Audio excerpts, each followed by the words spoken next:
এখন যে রেসিপিটা আমি দেখাতে শুরু করেছি সেটা সবাই খুব ভালোভাবেই জানো।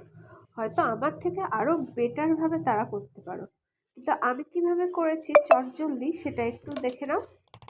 যদিও এটা আজের করা না, বেশ কিছুদিন আগের করা, কিন্তু আমি এখন আপলোড করছি। সহজ পদ্ধতিতে কিভাবে ইলিশ মাছ ভাপা করা যায়, তাও আবার মাত্র 2 থেকে 3 মিনিটের মধ্যে। অবশ্যই তার আগে মাছ টাছগুলো কাটা থাকতে হবে।